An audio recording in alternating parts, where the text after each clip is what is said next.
Seja bem-vindo ao canal, esse canal que é destinado à evangelização espírita infantil, com sugestões de temas de aula, atividades, brincadeiras e muito mais.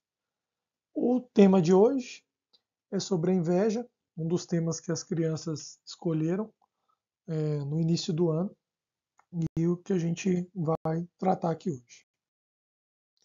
É importante que o evangelizador estude o tema para melhor conversar com as crianças. Além disso, é necessário adequar o conteúdo à faixa etária. Hoje, trouxemos algumas questões do Livro dos Espíritos. Questão 811. Será possível e já terá existido a igualdade absoluta das riquezas? Não, nem é possível. A isso se opõe a diversidade das faculdades e dos caracteres. Ou seja, aquela ideia de dividir a riqueza igualmente, ela não se mantém por um período longo de tempo. E a subpergunta, há, no entanto, homens que julgam ser esse o remédio aos males da sociedade. Que pensais a respeito? Os bons espíritos respondem. São sistemáticos esses tais, ou ambiciosos, cheios de inveja. Não compreendem que a igualdade com que sonham seria a curto prazo desfeita pela força das coisas. Combatei o egoísmo, que é a vossa chaga social, e não corrais atrás de quimeras. Ou seja, se a gente combater o egoísmo, a gente consegue que essas pessoas que possuem mais riquezas, por exemplo, pratiquem, mais a caridade. E como está lá no livro O Evangelho segundo o Espiritismo, migalhas, sobras dos ricos alimentam vários pobres. Então não teríamos essa grande desigualdade. Haveria sim desigualdade, mas não tão grande. E a questão 926 trata, também do assunto. Criando novas necessidades, a civilização não constitui uma fonte de novas aflições? Os bons espíritos respondem. Os males deste mundo estão na razão das necessidades factícias que vos criais. Há muitos desenganos, se poupa nesta vida aquele que sabe restringir seus desejos e olha sem inveja para o que esteja acima de si. O que menos necessidades tem, este o mais rico. Invejais os gozos do que vos parecem os felizes do mundo. Sabeis, porventura, o que lhes está reservado? Se os seus gozos são todos pessoais, pertencem eles ao número dos egoístas. O reverso, então, virá. Deveis, de preferência, lastimá-los. Deus, algumas vezes, permite que o mal prospere, mas a sua felicidade não é de causar inveja, porque com lágrimas amargas apagará. Quando um justo é infeliz, isto representa uma prova que lhe será levada em conta, se a suportar com coragem.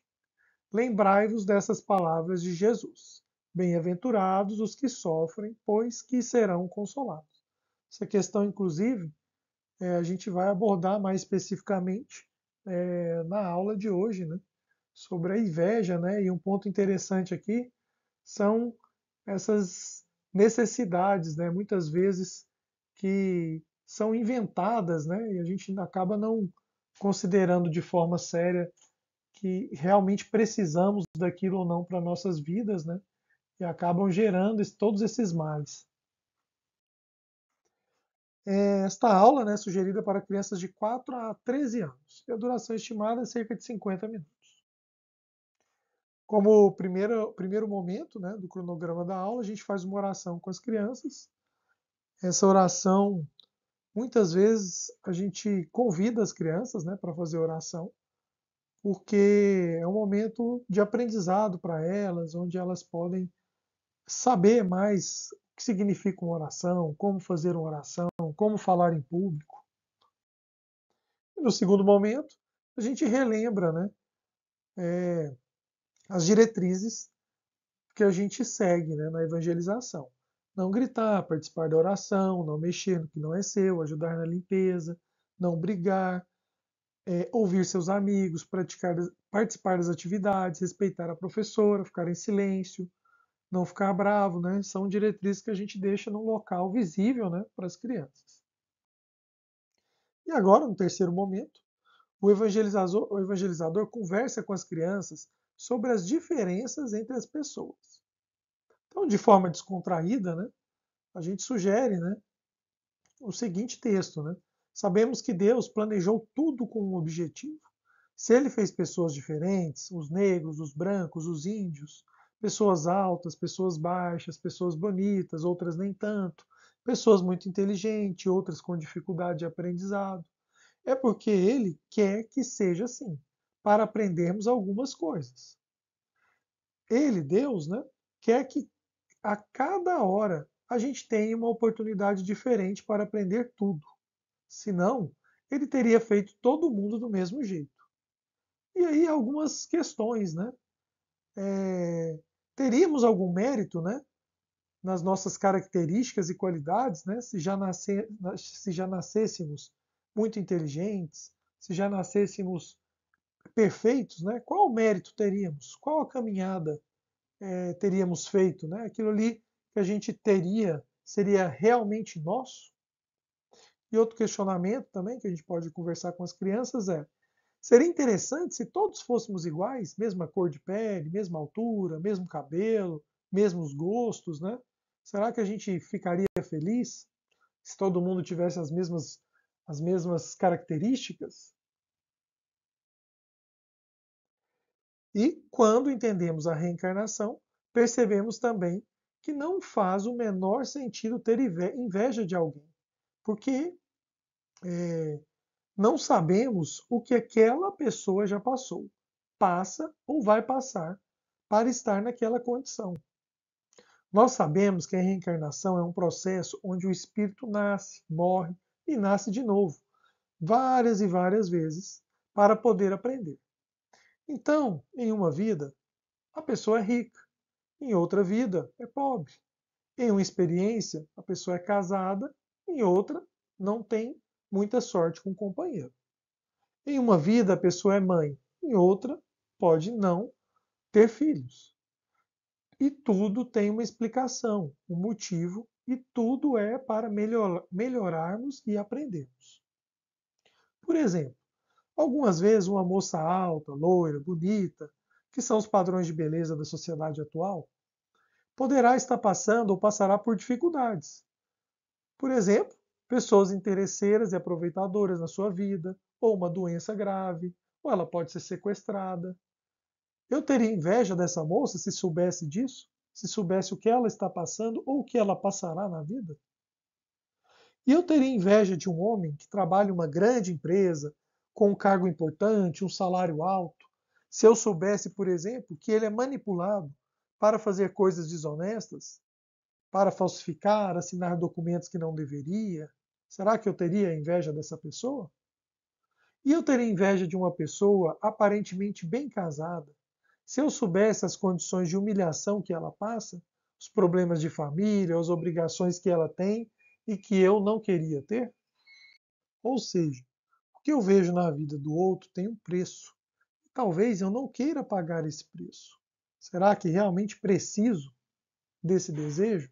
Será que também realmente eu preciso do que eu estou invejando na vida do outro? A vida de todos, ricos, pobres, altos, baixos, feios, bonitos, tem dificuldades. Nós sabemos que somos espíritos em aprendizado, imperfeitos. E por isso ainda temos em nós alguns sentimentos que não são muito bons. Inveja, por exemplo. Quando observamos alguém com algo, um brinquedo, uma casa, um celular, um carro, que gostaríamos de ter, um dos primeiros sentimentos que temos é a inveja. Mas precisamos lutar para vencer esse sentimento ruim.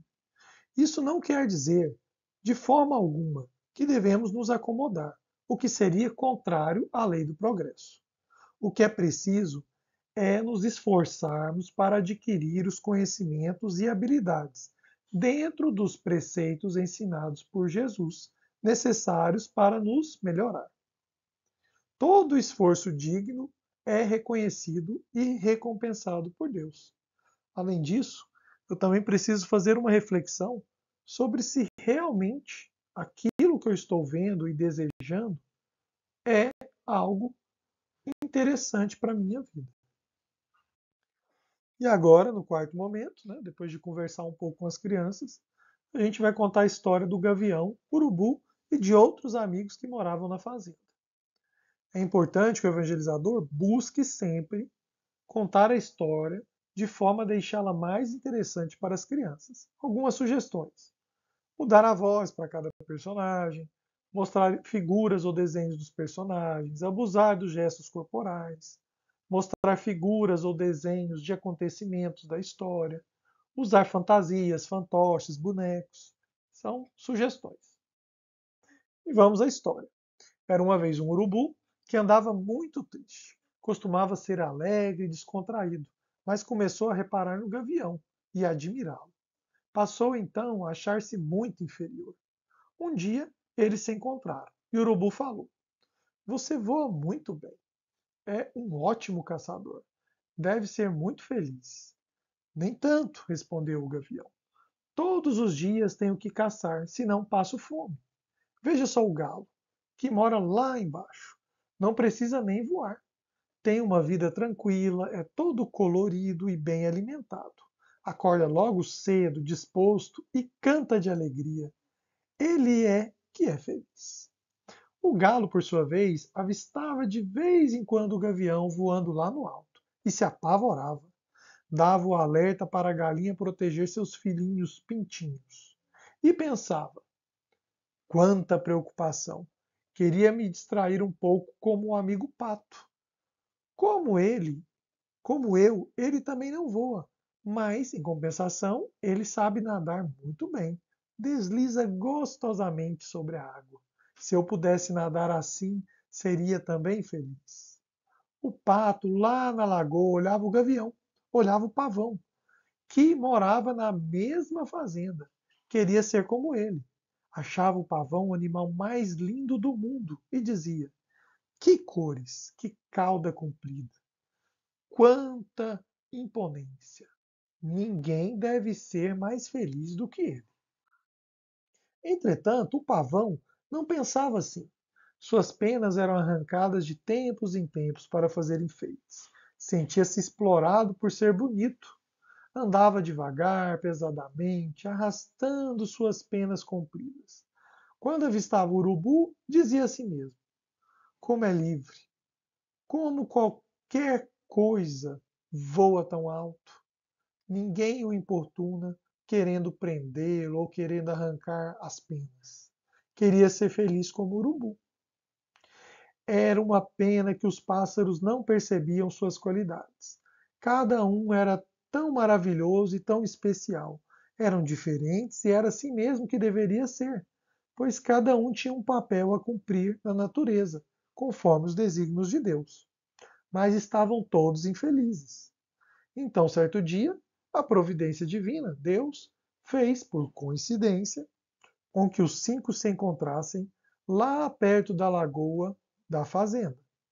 E depois de uma boa e longa conversa, cada um deles descobriu qualidades que nem sabiam que tinham. Compreenderam também que seus amigos, que tanto admiravam, tinham também suas dificuldades. Quando a conversa acabou, a situação estava resolvida. Nada havia mudado na vida deles, a não ser uma coisa: todos perceberam quanto eram felizes. Esse texto, né, a gente pegou lá do Consolador, revista semanal Divulgação Espírita, com esse link abaixo. E no quinto momento, o evangelizador, depois de contar essa história para as crianças, conversa com as crianças sobre a história e o que elas entenderam. Alguns pontos importantes. Por que os animais tinham inveja uns dos outros? A vida de todos os animais era perfeita? O que os animais descobriram no final? O que mudou na vida deles? Agora, vou mostrar para vocês um pouquinho de como foi esse momento, né, da história na evangelização.